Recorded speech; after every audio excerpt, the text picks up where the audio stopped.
Meus amigos, polêmica, polêmica e polêmica, mas essa aqui é uma polêmica que eu fico honrado de ter participado. Nunca pensei em ser perfeito, mas vou correr pelo direito.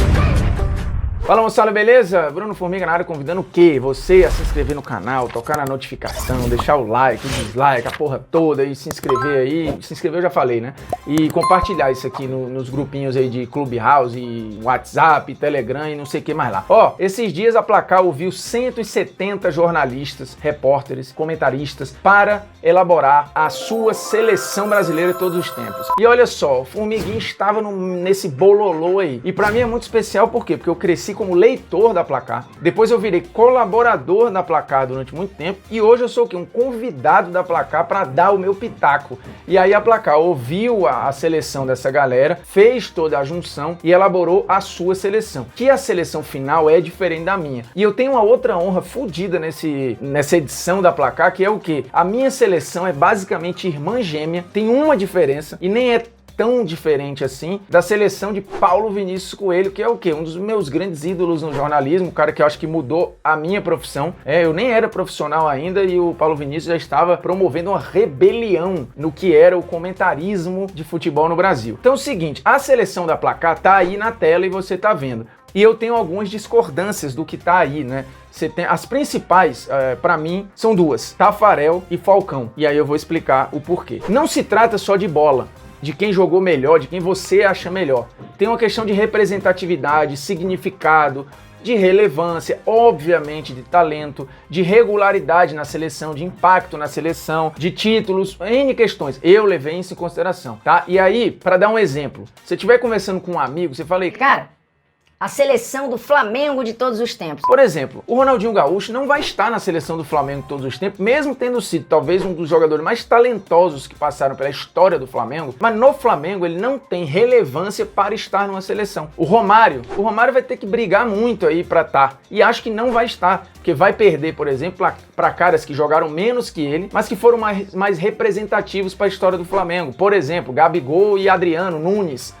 Todos esses caras estão na frente do Romário em relação à relevância, à conquista histórica e tal, a várias paradas que são importantes aqui. Se você pegar também a própria seleção brasileira, você vai ter um exemplo de meio-campistas que foram muito melhores, que jogaram muito mais do que o Dunga, mas que não tem a relevância do Dunga. O Dunga, inclusive, foi votado por alguns. Por isso que eu acho, por exemplo, o Falcão um equívoco. O Falcão, para mim, pode ter sido um dos grandes volantes da história da seleção. Ele tem uma representatividade da seleção de 82, porém tem gente com uma história mais rica que a dele, mais impactante que a dele, mais revolucionária que a dele na função. Eu, por exemplo, coloquei o Gerson. O meu meio-campo, por exemplo, é Didi, Gerson e Pelé jogando de ponta de lança, e daqui a pouco eu vou montar a minha seleção e justificar cada um. Alguns, inclusive, nem precisam de justificativa, né? Então, você vê ali um padrão de eleição que é muito curioso, assim.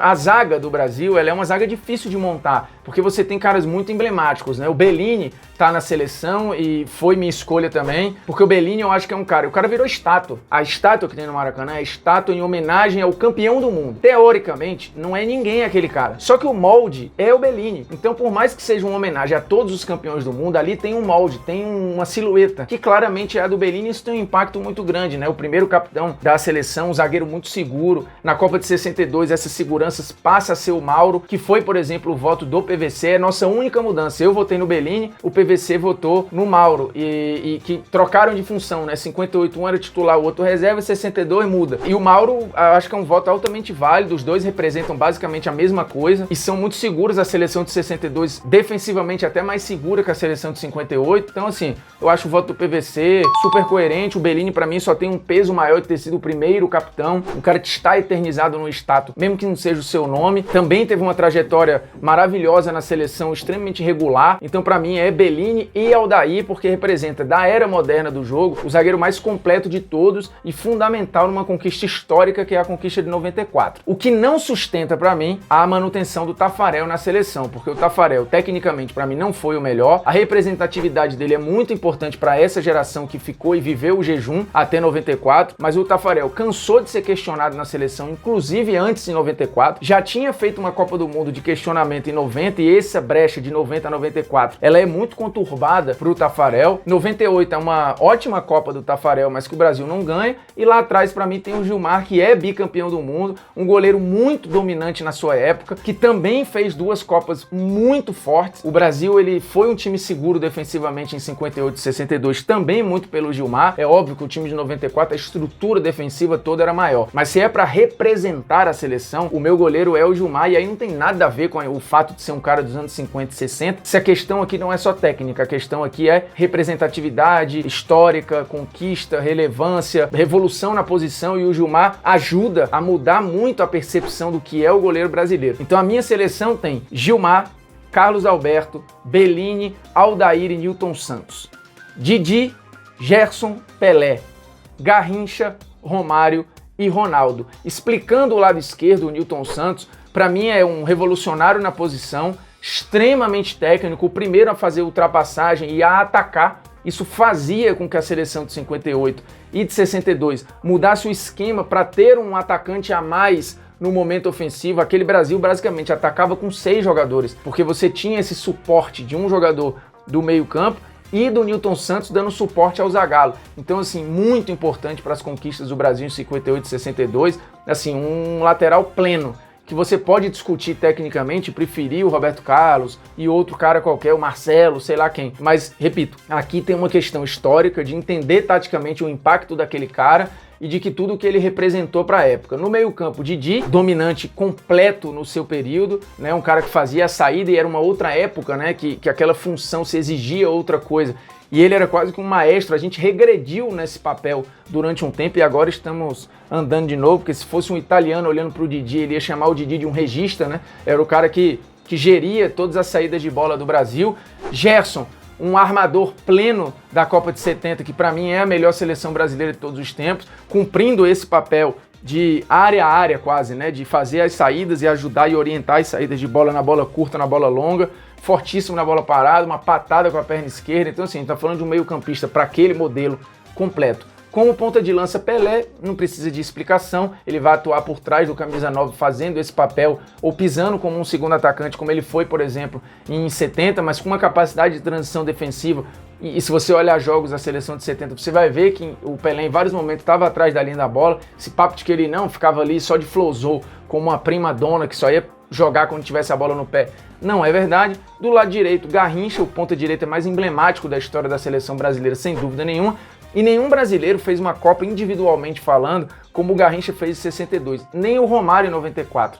Então o Garrincha do lado direito, e aí você tem o Ronaldo do outro lado, porque o Ronaldo vai poder ser esse cara de velocidade, no seu auge, obviamente, pisando na área, um cara que fez uma Copa maravilhosa em 98, e em 2002 esquece, né, fazendo gols em quase todos os jogos, menos em um, e sendo artilheiro com 8 gols em 7 jogos, então assim, é inacreditável, e durante um tempo foi o maior artilheiro da história das Copas, é o brasileiro com mais gols em Copas do Mundo, então não tem como o Ronaldo estar fora aqui, e o Romário no comando de ataque, que enfim, é o melhor e principal jogador da Copa de 94, eleito o melhor do mundo por causa daquela atuação, e que se não fosse ele, o Brasil não teria saído da fila em 94. Ele faz uma Copa tecnicamente primorosa, decisiva, e por isso, e pura e simplesmente só, já valeria. Sem contar que o Romário é o cara que também tira o Brasil da fila em 89, na Copa América. O Brasil não ganhava a Copa América há 40 anos e ele é o cara que faz o gol do título. E não só ele faz uma puta Copa em 94, como ele é o cara que bota